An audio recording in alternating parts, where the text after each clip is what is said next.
He had significant trust funds to fall back on.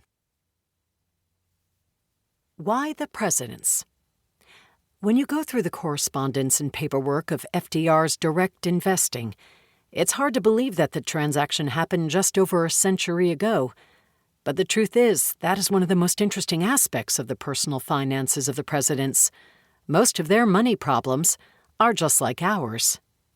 61 years before FDR got caught up in lobsters, another man was assessing his finances before a big move. Abraham Lincoln was leaving Springfield, Illinois, for his inauguration in Washington, D.C. on February 11, 1861. He was going to be leasing out his 12-room Greek Revival-style home on the corner of 8th and Jackson. It was one of the nicest homes in Springfield, and Lincoln was designating his local insurance representative, Robert Irwin, to handle his bills. He listed his net worth at $10,000, or $292,000 in 2024 dollars. It was a far cry from the young lawyer who came to town with 2 saddlebags of possessions in 1837.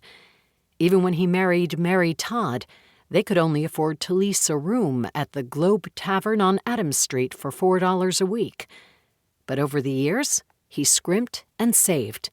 He even purchased the home on Jackson Street when it was a 1-story cottage, and slowly renovated it to the stately house it is today. And it helped that Mary's family was wealthy and was willing to assist them. Finally, fast forward to the 1930s, where college student John F. Kennedy was very focused on where every penny went. Kennedy had grown up with money. His father, Joseph Kennedy, had set up trust funds for all of his 9 children with a philosophy that they would be able to remain independent. Yet despite the wealth to fall back on, Kennedy was never a spender. Even his closest friend, Lem Billings, noted that he was very close with a buck. Billings recalled that during their summers in college, the Stork Club was the scene in New York. The club would attract the most attractive people, and they held fun events like Balloon Night, where balloons were dropped from the ceiling containing $100 bills, and tickets for free meals or a free bottle of champagne. As exciting as being at the club was for Billings, it was a financial stretch for his budget. Yet this never deterred Kennedy. Billings recalled that they would order 1 drink at the table, and then Jack and I would excuse ourselves and hurry over to 3rd Avenue. There was a bar where we could have a few beers and come right back. I only bring this up because Jack Kennedy tried to live within the budgets of his friends. FDR, Lincoln, and Kennedy are all revered for their leadership. In fact, 2 of them, FDR and Lincoln, along with George Washington, usually rank in the top 3 presidents. But despite their abilities as presidents, all came from such different backgrounds. FDR was born into great wealth and lived off a trust fund managed by his mother. Lincoln started out as one of our poorest presidents, yet he worked hard to learn how to manage money, diligently saving U.S. Treasury bonds during the Civil War.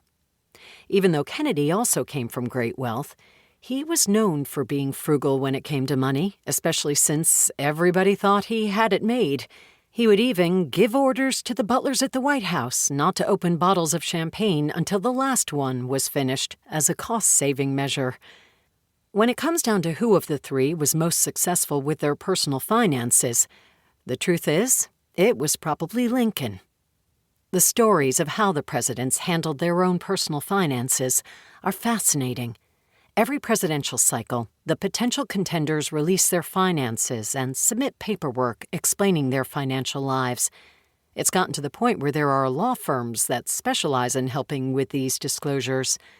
The subject is interesting, partly because we want to know whether the individuals who run our country are fiscally sound, and partly because these financial disclosures often reveal more intimate, and at times embarrassing, details of their lives.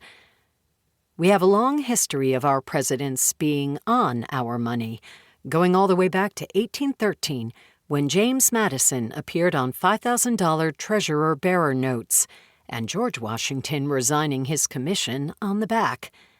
In 1869, the U.S. Treasury decided to put George Washington and Thomas Jefferson on the $1 and $2 bills.